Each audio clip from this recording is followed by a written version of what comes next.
The screaming had stopped 10 minutes ago, but the dust was still hanging in the air when Sergeant Elias Ward found the girl. It wasn't supposed to be a civilian sweep.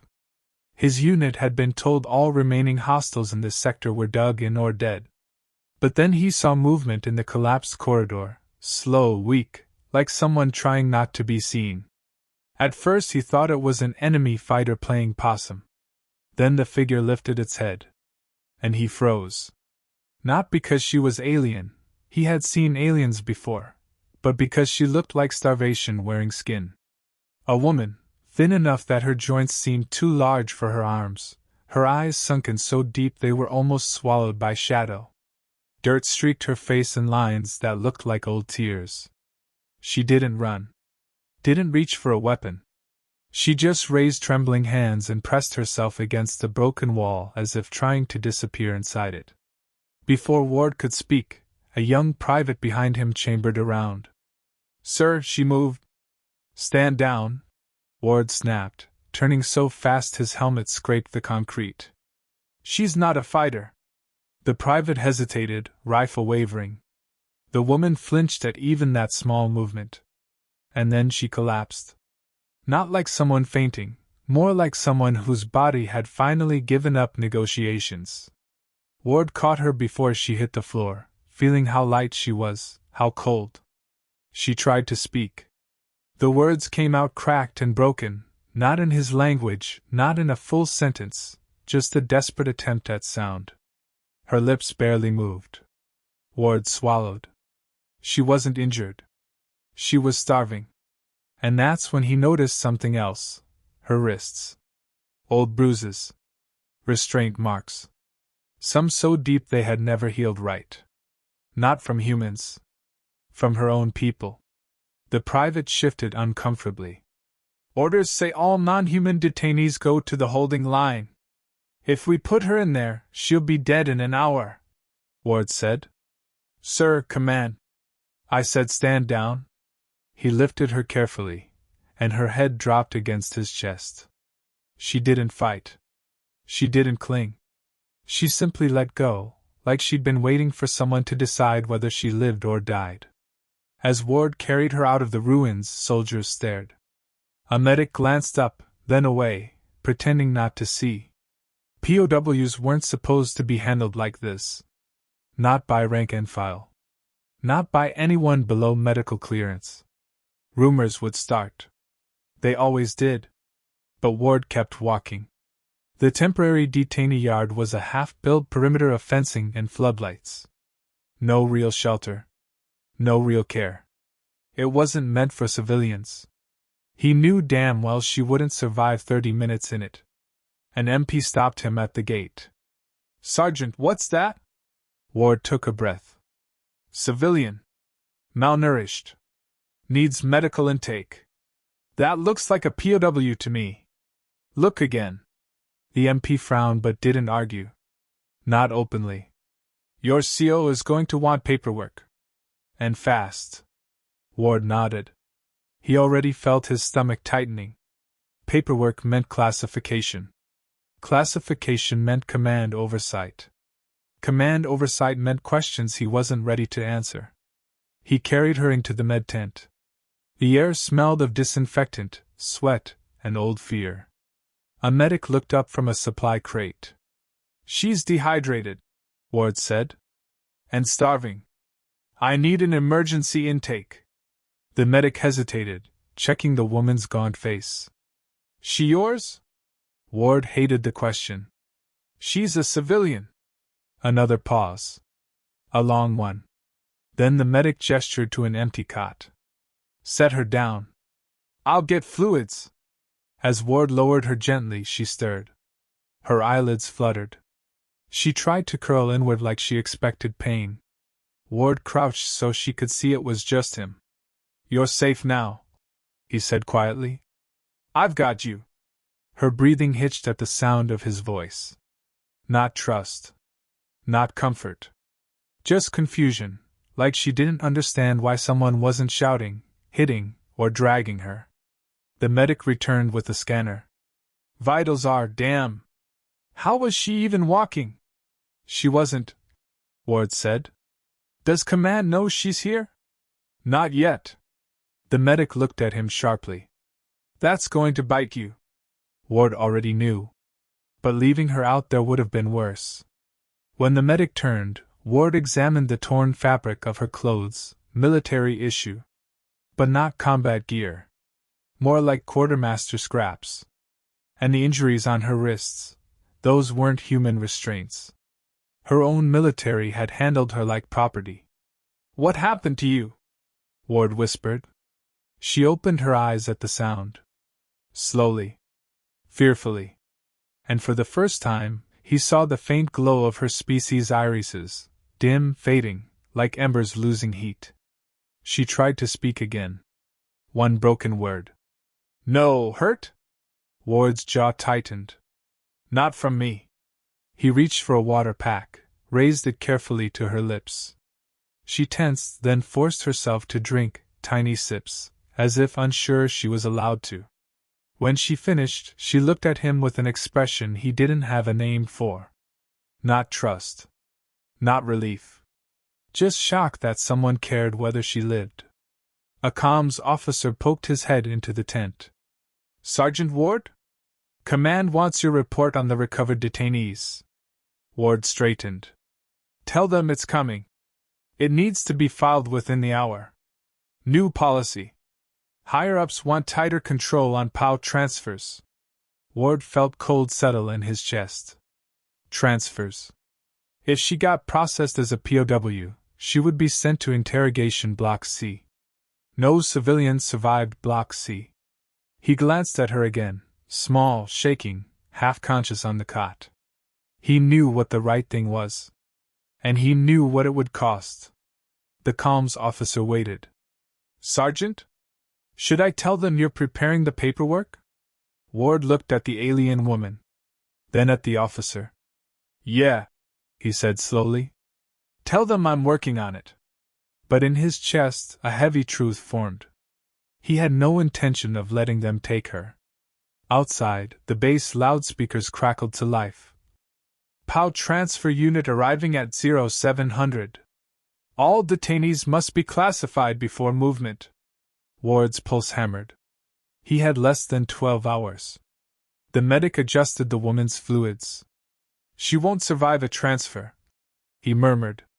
Ward already knew. He stood beside her, fists clenching. You're safe now, he whispered once more. But even he wasn't sure he could keep that promise.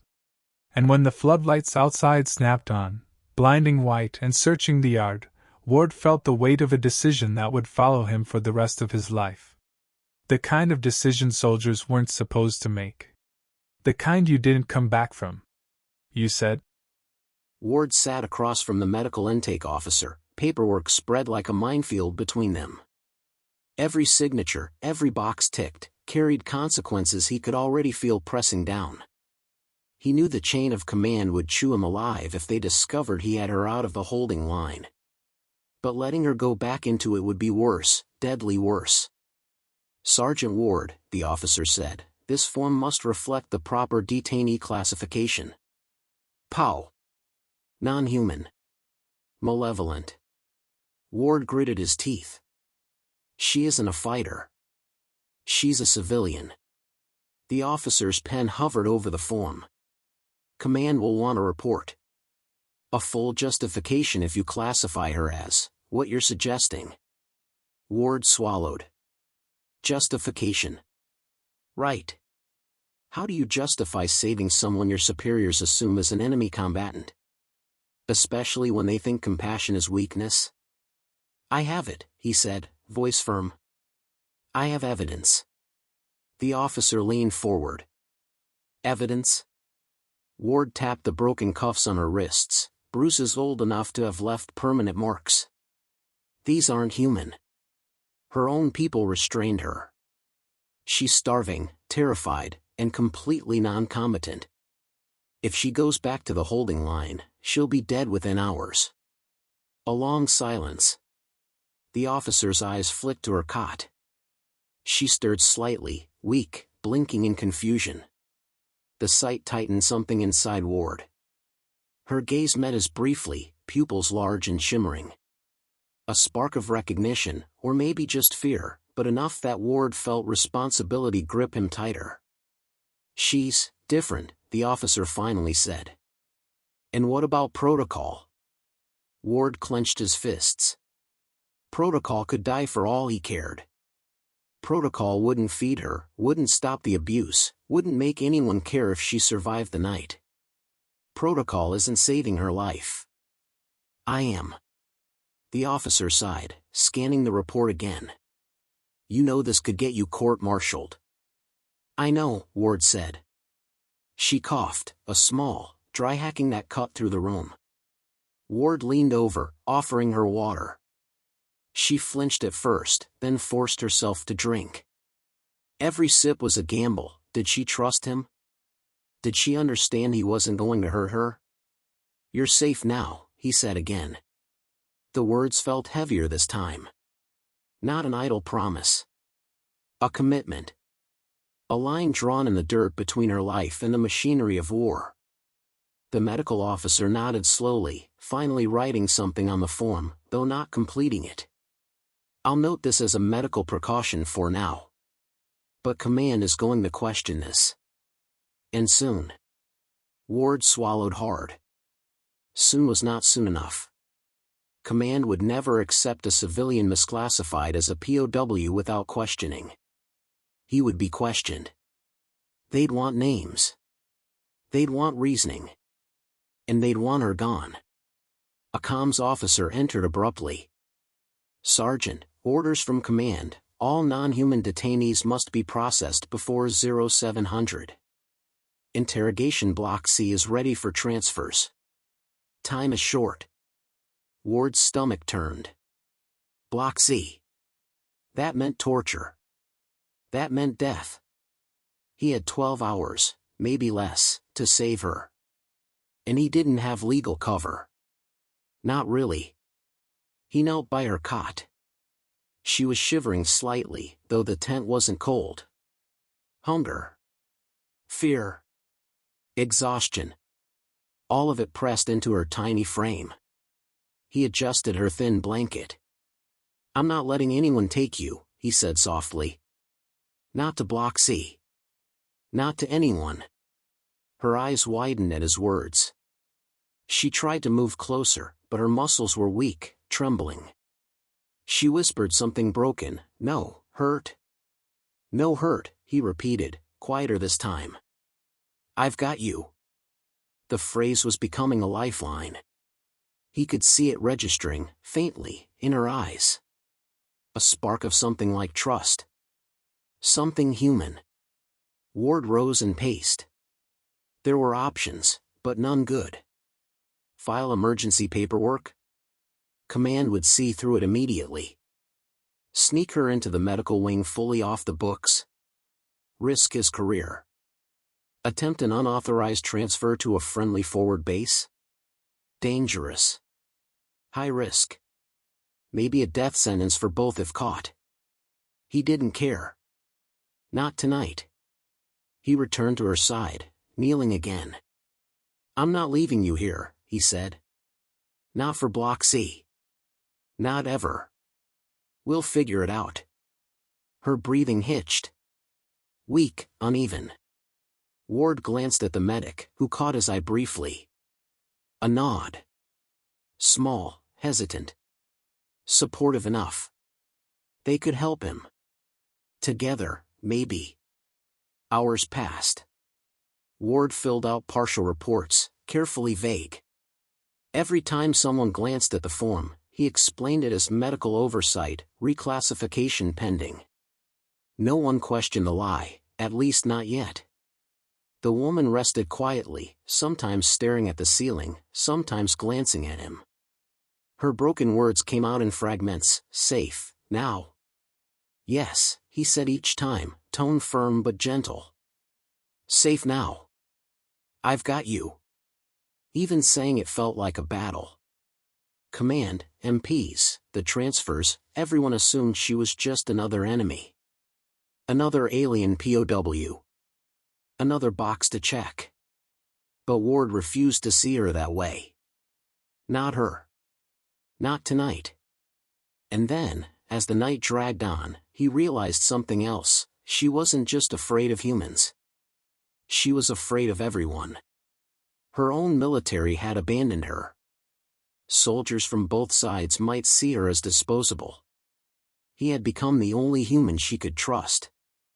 The realization weighed on him. Heavy. Dangerous.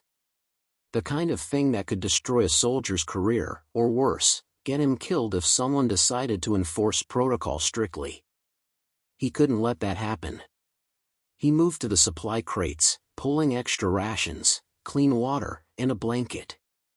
Simple things, but they meant life. She watched him silently, blinking slowly, exhausted from effort alone. When he handed her the water again, she accepted it with more confidence, and he felt the first real flicker of relief. But relief was temporary. He could hear the distant rumble of vehicles approaching. Transfers. MPs, command patrols. They were coming for her. And if she left with them, no words, no promises, nothing would save her. Ward sat down beside her, placing a hand lightly on her shoulder. She flinched at first, then relaxed slightly, letting her weight rest against him. "You're not going anywhere I don't approve of," he said. "I'll keep you alive. That's my job now." She repeated, slowly, "Safe, now." "Yes," he said again, firmly. "Safe now. I've got you." But the storm outside was coming. Orders would arrive. Transfers would attempt to move her. MPs would question him. And he had no legal cover. None. Ward's jaw tightened. He had a decision to make. Do nothing and follow orders, or risk everything to save a single life. The clock ticked louder in his mind. Every second brought them closer to Block C. Every second made his choice more dangerous. He glanced at her, sleeping briefly, exhausted, trusting him in a way he hadn't seen in years. The first light of the base generators cut through the darkness like a knife. Ward had spent the night pacing, listening to her shallow breathing, trying to figure out the next move. The paperwork was partially done, enough to delay command for a few hours, but not long enough to keep her safe from the transfer teams. Interrogation Block C wasn't forgiving, and she wouldn't survive a single night there. He knelt by her cot. She was awake, blinking slowly, fragile as paper, yet every motion carried the weight of fear. Her species' eyes, iridescent but dim from starvation, tracked him like he was a lighthouse in a storm. She whispered one word, "Leave?" Ward shook his head. "Not a chance. Not while I'm here." She didn't relax. She couldn't. Trust didn't come easy after what she'd endured. Her own people had beaten her, starved her, told her that all outsiders wanted to kill her. Now a human soldier claimed to protect her, and she had no reason to believe it. He adjusted her blanket. "I'll keep you safe. I promise." Her trembling hands reached for his, tiny, uncertain. Ward let her grip his fingers, careful not to make sudden movements. That small gesture, her reaching out, was monumental. A sign that maybe, just maybe, she trusted him. He rose and surveyed the tent. The medics were sympathetic but powerless against command. Every soldier who passed outside assumed she was a POW. Any misstep, and she would be transferred. Dead. Ward weighed his options. Filing emergency paperwork was the official route, but it would take hours for approval. Smuggling her to a forward base wasn't possible, too many checkpoints. The only choice was to keep her in the med tent and hope he could manipulate the system until command was forced to acknowledge she was a civilian. He sat back down beside her, careful to keep his voice calm. "You're not moving until we figure this out. Understand?" Her eyes widened. Then she whispered, "Safe, now?" "Yes," Ward said again. The words were becoming more than a promise, they were a mantra, a shield against the chaos outside. Minutes later, an MP stepped into the tent, clipboard in hand. "Sergeant Ward, detainee transfer logs. Did you classify all POWs last night?" Ward stayed seated, keeping a hand lightly on hers. "Pending." Medical intake took priority. The MP frowned. "Orders are orders. Non-human detainees move at 0700 sharp. Any deviation is insubordination." Ward met his gaze steadily. "She's medically unfit for transfer." The MP hesitated. "Medical unfit? We'll need a report." Ward nodded. "Reports being prepared." He could see the suspicion flicker in the MP's eyes. Every second that passed was a risk. If anyone reported her presence outside the official holding area, Ward would be court-martialed. But he didn't care. Not anymore. Hours passed. Ward kept her fed and hydrated in tiny increments, careful not to overwhelm her weak system. Each successful sip, each small sign of life, was a victory. She began repeating words after him, brokenly, "Safe, now." He could see the relief flicker in her eyes, faint but real. By mid-morning, Ward realized she was starting to trust him. She crawled a few steps toward him, reaching for his hand without hesitation. She leaned against him for balance, a tiny gesture that carried enormous weight. He felt it like a weight settling on his shoulders. The responsibility wasn't just about keeping her alive now. It was about teaching her that someone could protect her. That someone could care. Then the alarm sounded, a low, mechanical warning that transfer units were en route. Ward's stomach tightened. Less than an hour. He had to act now. He moved her toward a hidden corner of the med tent. The cot was barely visible behind stacked supply crates. "Stay here," he whispered. "Don't move. Not for anyone." She nodded weakly, her trust in him solidifying just enough that he felt confident she would obey. When the first transfer squad arrived, Ward was ready. They expected an easy sweep, a quick check, and she'd be gone. Ward blocked the path. "Not this one," he said firmly. The squad leader raised an eyebrow. "Sir?" "She's medically non-transferable." "Clearance from the med officer," Ward lied. He could see doubt flicker in the leader's eyes. Enough hesitation could buy him time. The team hesitated, checking their orders. Ward kept his gaze steady, hand lightly brushing the woman's shoulder. She flinched at first, then relaxed slightly. She understood what he was doing. That tiny recognition made the risk worth it. One soldier whispered to another. "Is he insane?" "That's a POW." Ward didn't answer. He simply repeated, "Safe now. I've got her." The squad leader barked into a comm. Ward could hear the tension in the radio. Command wanted an update on every detainee. Every second counted. Ward's mind raced. If they inspected the tent, they would find her. If they called command, she'd be gone before anyone could intervene. He had to stall. He feigned paperwork, checking logs and forms, fingers moving as if writing. "Processing delays," he said. "Medical assessment pending." The soldiers exchanged uncertain glances. Ward could see the hesitation. That hesitation was a lifeline. Minutes dragged. Then the squad leader muttered, "We'll report delays. But command is going to want answers." Ward nodded. "Yes. I'll prepare them. Now move along. No detainees here." They left, uneasy but compliant. Ward exhaled sharply, relief crashing through him. The woman leaned against him fully, exhausted, trembling but alive. "You safe?" she whispered.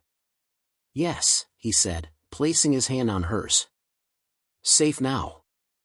I've got you." She repeated it quietly, a fragile echo, "Safe, now." Ward realized something vital. She wasn't just surviving because he fed her. She was surviving because he believed she could. That belief was a shield stronger than any order or protocol. He sat with her for the rest of the morning, listening to the bass stir outside. Every sound reminded him the window was closing. Command would find out. MPs would return. Transfers would try again. But for now, she was safe, and that was enough. Ward didn't know how long he could keep it up, how many lies he could tell, or how far he could push protocol. He only knew he would. Because out here, in a war that had turned countless lives into statistics, protecting one fragile life mattered more than any order, any chain of command, any rule. And as she closed her eyes briefly, leaning fully on him, repeating the words he'd made sacred, Ward understood that some promises carried more weight than bullets, more than regulations, more than war itself. "You're safe now," he whispered again, for the 100th time. "I've got you." And for the first time since he had found her, she believed him. The early afternoon sun barely reached the med tent through the metal walls, but Ward barely noticed. Every sound outside, the clanging of boots, the distant hum of vehicles, was a countdown. The transfer squad would return, and this time they wouldn't be so hesitant. Command had already sent word, all non-human detainees must be in Block C within the hour. Ward knelt by her cot, checking her pulse. Weak, but steady. She stirred at the sound of boots outside, flinching instinctively.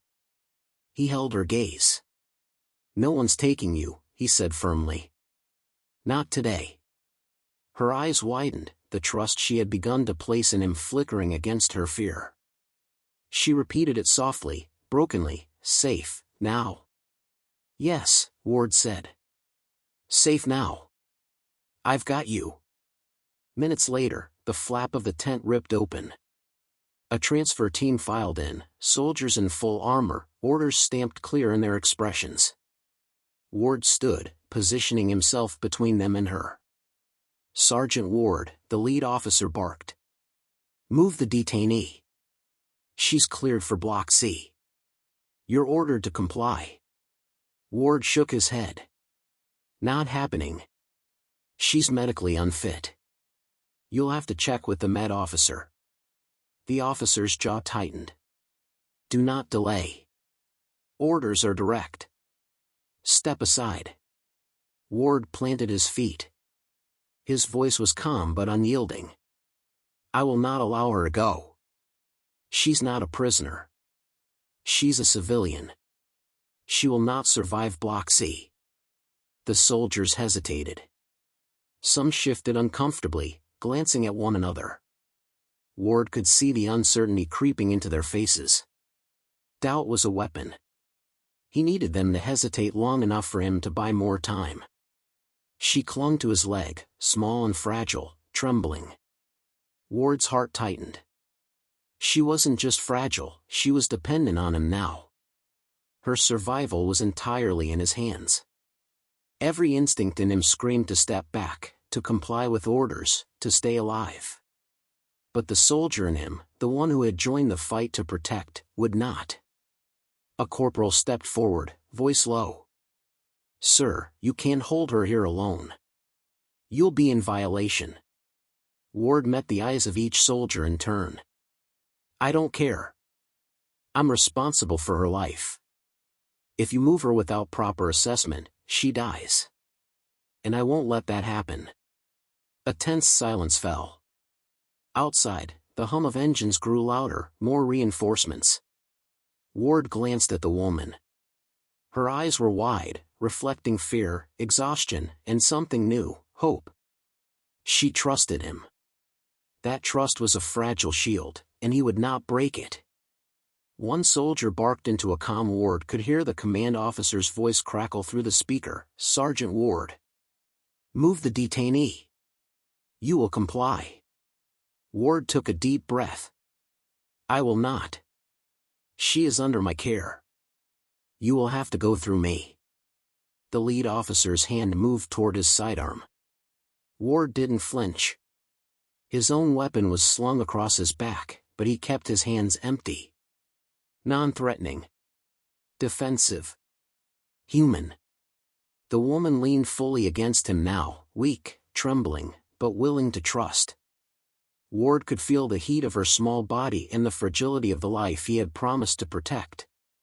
Another soldier tried to reach for her.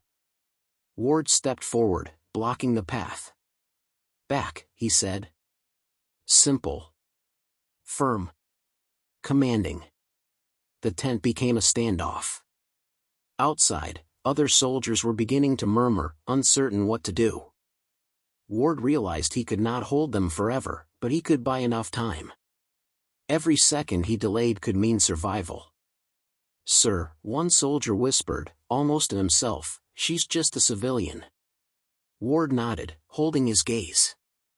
"Exactly." The lead officer cursed under his breath. "This isn't your call." "It is my call when a life is at stake," Ward shot back. His voice didn't waver.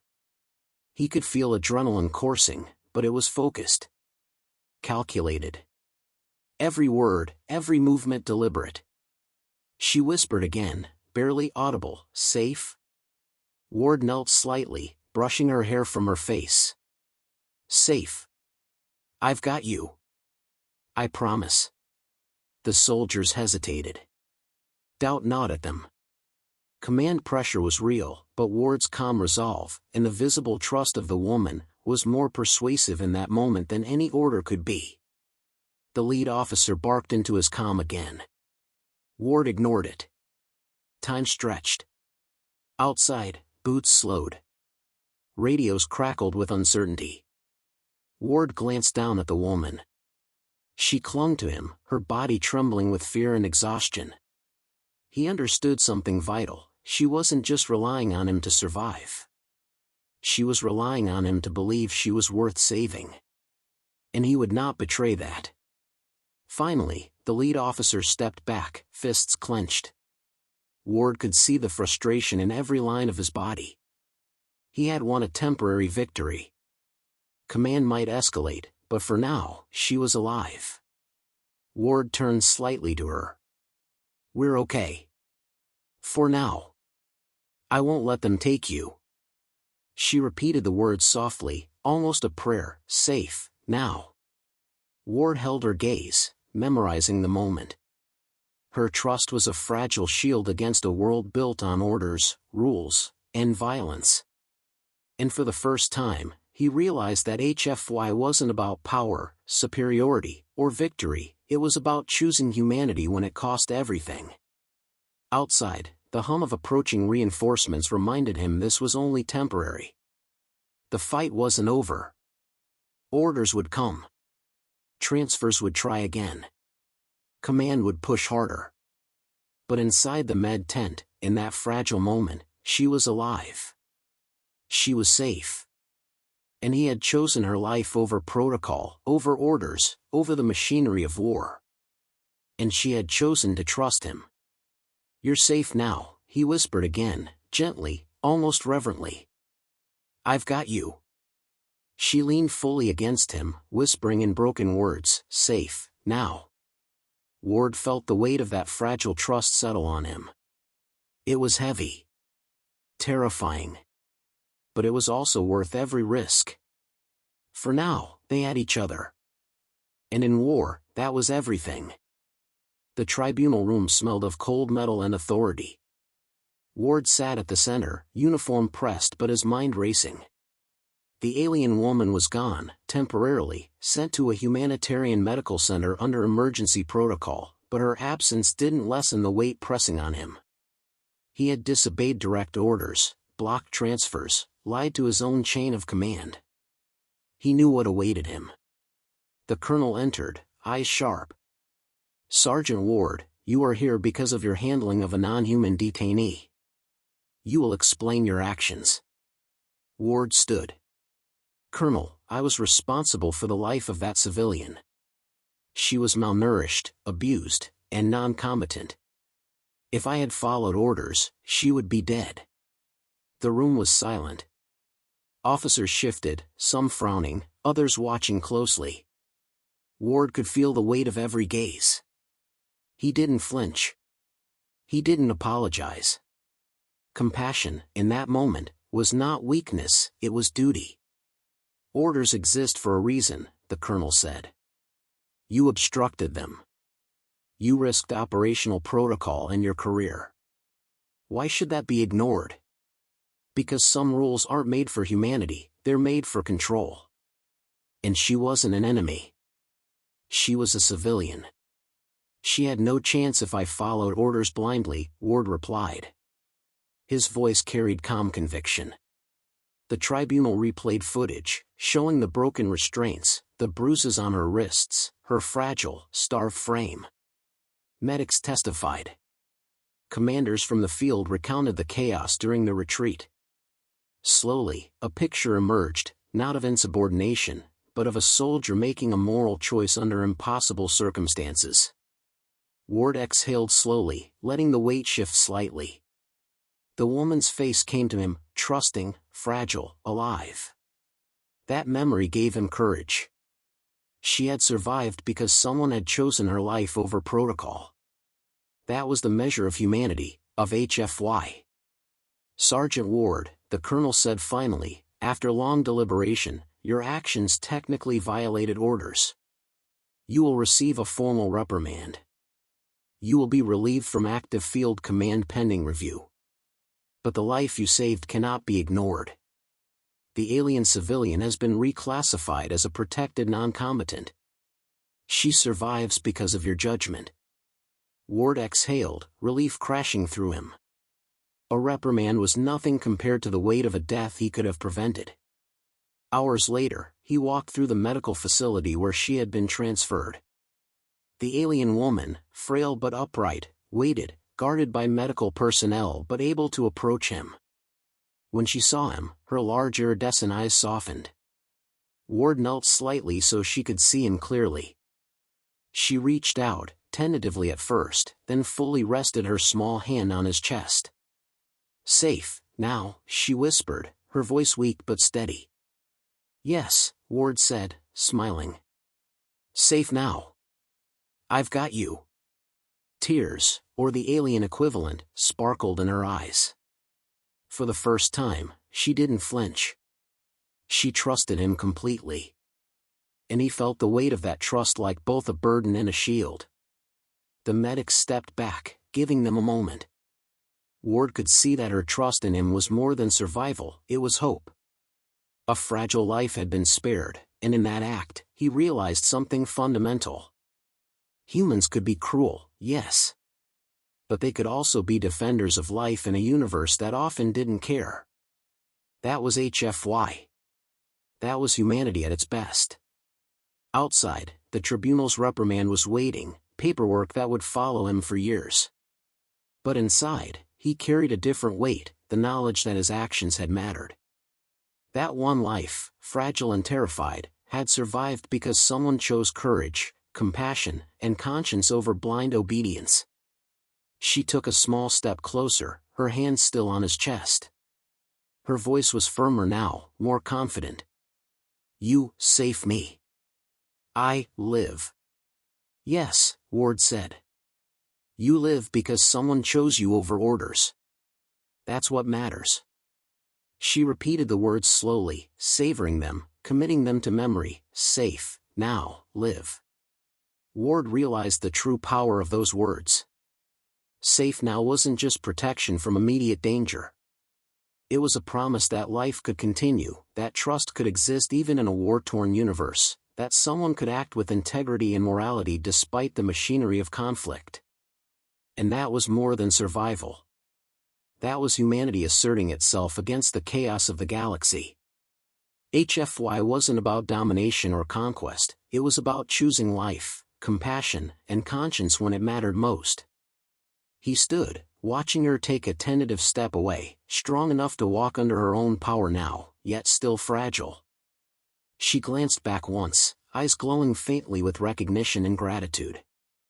Ward nodded, acknowledging that this was her world again, and he had given her a chance to live in it. The tribunal would be a story he'd have to live with. Command would never fully understand his choice. colleagues might whisper. But in this small, quiet moment, in the trust of a single life, he knew the truth: a human had chosen compassion over protocol. And that had made all the difference. She whispered once more, almost to herself, almost a mantra, "Safe, now, got me." Ward smiled softly. "Yes. You've got yourself now. And that's what matters." He walked away, leaving her in the hands of people who would continue to care for her. Outside, the world was still chaotic. War raged elsewhere. Rules remained strict, and bureaucracy persisted. But inside, he carried the knowledge that a single act of conscience had saved a life, proven the value of choice, and upheld the best of humanity. And that, he realized, was worth every risk he had taken. Because sometimes, HFY wasn't about victory in battle.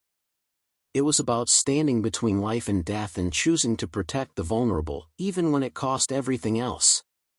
And in the eyes of the woman he had saved, Ward saw the proof: humanity could still be something to believe in.